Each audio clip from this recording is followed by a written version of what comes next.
Hello, viewers. Welcome to the Majestic TV. If this is the first time you'll be joining us on this channel, please subscribe, like, and share the video. Also, put on the notification button to know when we broadcast.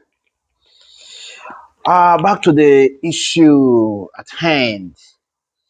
Ohaneze Worldwide, an Igbo Cultural Association, has tackled Governor Soludo.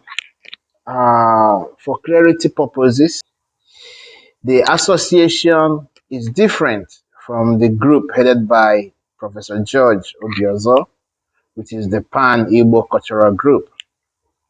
In an article published on Monday, Soludo had said Obi knows that he can't win and won't win the presidential election.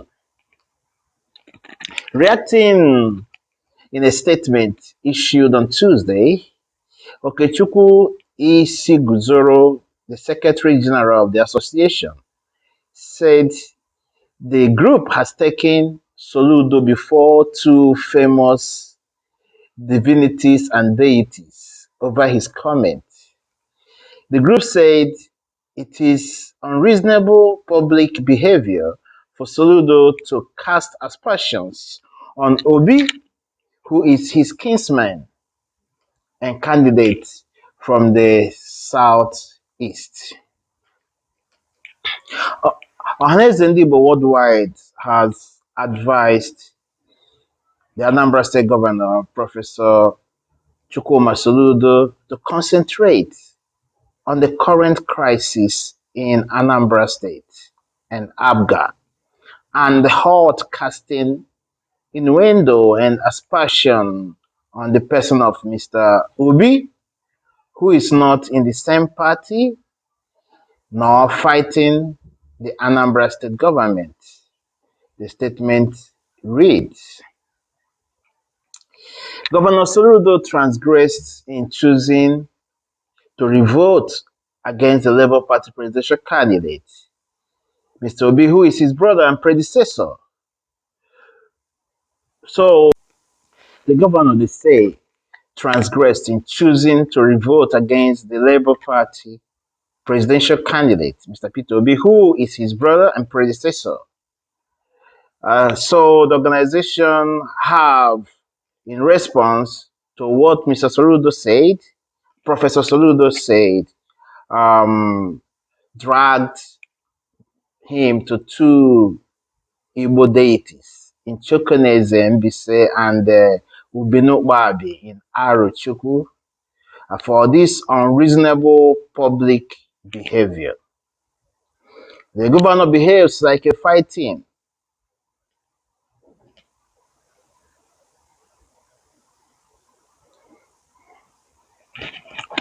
So, my people, that's the situation right now.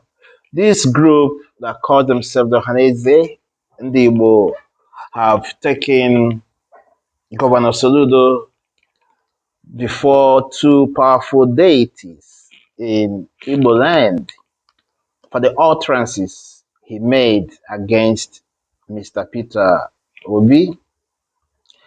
Governor Soludo, unfortunately, has learned the hard way that anyone that speaks evil of Mr. Obi faces not just the wrath of the people, but of the gods too. Recall when Senator Ekweremadu stood up against Mr. Obi and used Fadambaka to try to humiliate Mr. Obi. It's quite unfortunate how the gods rose up against him. The situation he faces today is not a good one. It's quite unfortunate. And may God have mercy on him. So how about Fadambaka? We all know the story. And the list goes on. Everyone that have risen up against Mr. Obi suddenly faces some kind of repercussions. So people will have to be careful what they say and what they do. The list goes on. In another development, still on the issue, the president of the Anambra State Indigenous Lawyers Forum and former acting general secretary of the League of Anambra Professionals, Joe Nwokedi, reacting to Anambra State Governor's comment on Peter Obi, emphasizing that Soludo must evolve his political strategy.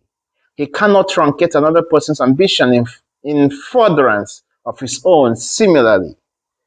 And the public affairs analyst, Mr. Achike Chude, describes Anambra State Governor Professor Soludo's disparaging remarks against Peter Obi as being out of touch with political realities in Nigeria. So the truth is, shouldn't we even be celebrating Mr. Peter Obi for what he did in the state as a governor?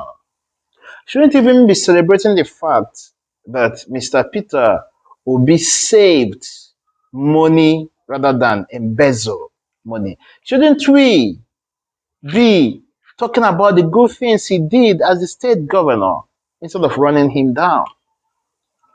Today in the state of Nigeria, all the governors, every state, most of the governors leave only debt, humongous debt to the next governor that is coming in. They borrow from World Bank, borrow from IMF, they borrow from everywhere for their own selfish ends.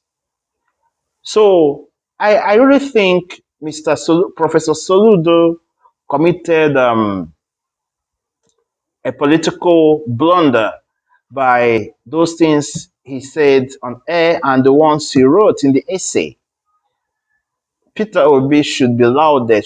Peter Obi should be celebrated for what he did. And no right-thinking person should cast aspersions or humiliate him for whatever investment he made. There's a downturn in the country. Everything is going down. What makes you think that the investment made 15 or 14 years ago will still be on the same now? So it's quite unfortunate what have befallen Professor Soludo. I want you to take the time and watch this clip on Arise TV where the barrister, erudite barrister Joe Nwokedi and Mr. Achike Chude gave their own analysis and perspective on this issue.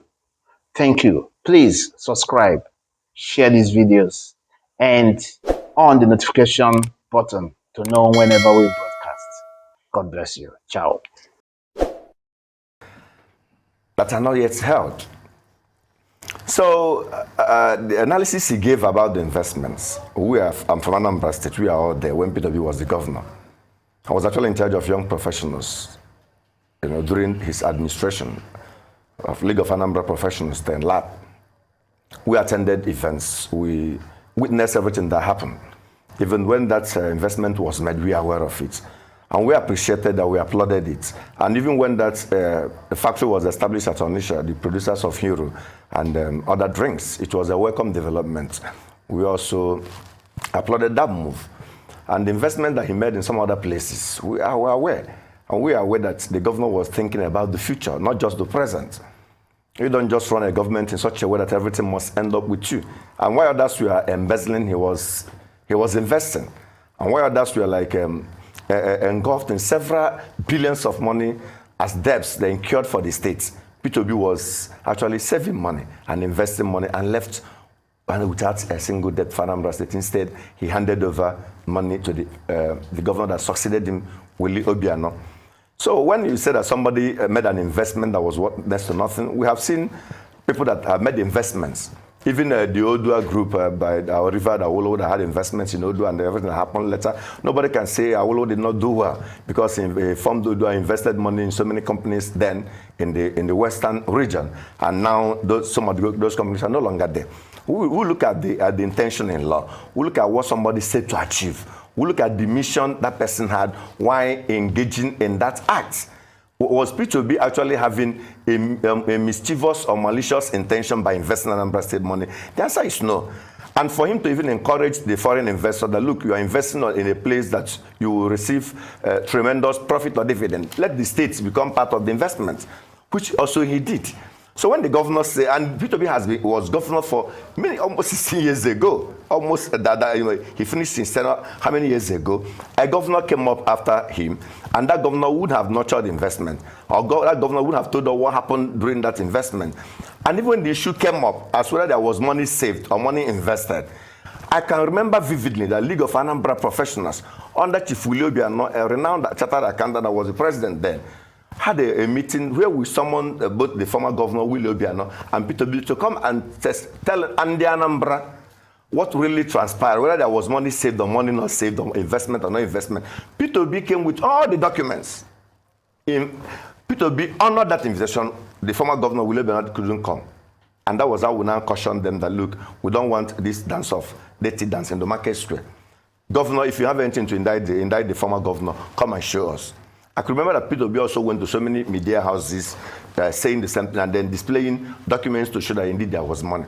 So when the new governor, Soludo, took over the mantle of leadership, we expected him to move on.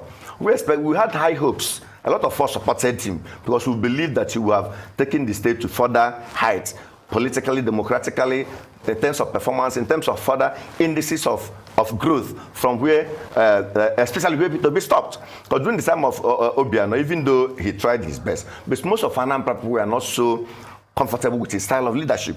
They were still yearning for that era of P2B that was an integrated development from infrastructure to roads, to hospitals, to schools, and to almost all the facets of the economy of the states. We thought that Soludo is going to reenact that P2B style and then continue from that place to project Anambra to greater heights. But when he began to say all these things, knowing fully that we are in a political era and P2B is running for an election, a presidential election, where his home base supposed to provide a support for him, especially when he has done well. We are not supporting him because he's from Anambra State. Someone like me, look, I'm not supporting because he's from my state. I'm supporting because I'm convinced that he performed.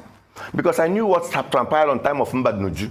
I knew what transpired during time of Nge. I know how he was struggling to cover the mess from former governor of Mbadnuju, salaries he owed and everything he has done there until P2B came in. Nge tried his best, but we knew areas that Nge covered. And when P2B came in, he covered so many areas and began to position Anambra and laid a very formidable foundation for what Nge was doing then.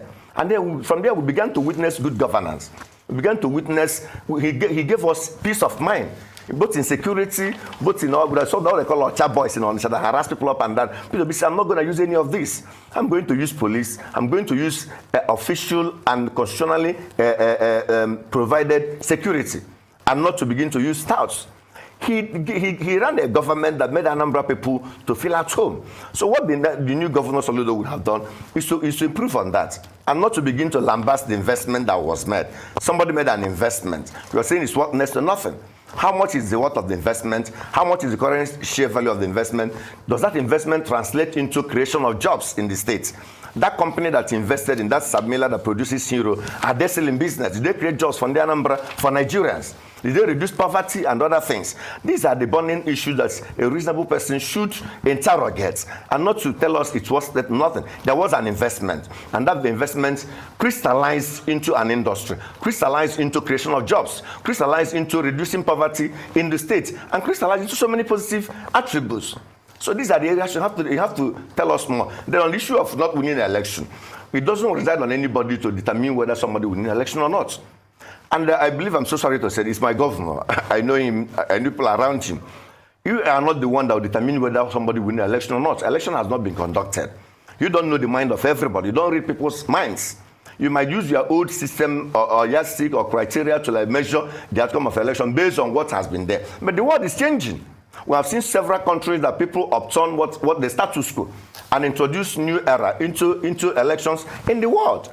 Recently in Kenya, we saw that. In so many African countries, we have seen that. In so many European countries, we have seen that. And we are in the era of social media. When our governor was writing on social media, it was a shock to me. You can't keep on quoting Zeke and Michael Obara, people that existed almost 60, 70 years ago. The yardsticks that we are present there, the parameters that we are present there, things that we are present there, we are no longer present now. even the orientation, even the worldview. People are changing. In that time, it might be like politics of tribe versus tribe, region versus region, but are they still doing that now? People are coming out to decide what they want, irrespective of tribe or religion. People are getting access to information. People are getting access to news. People are getting access to what informs their decision of who to vote for in an election. It's no longer a time that one Oba, one Igbo, one Alhaji, or one Emir, or one traditional ruler will tell you must go here before you go there. It's no longer until we hit a gong and tell you this is where we are, until Wednesday comes to talk and speak Zig's language, or Awolowo speaks Awolowo's language, Ahmad Bello speaks Ahmad Bello's language, before somebody from those regions will vote. This is a new era. You can begin to tell us until when you align. What alliance do you want? Why must we align? People are looking for the best candidate, a credible candidate that will meet the needs of the moment. And you're telling them about alliance. Okay.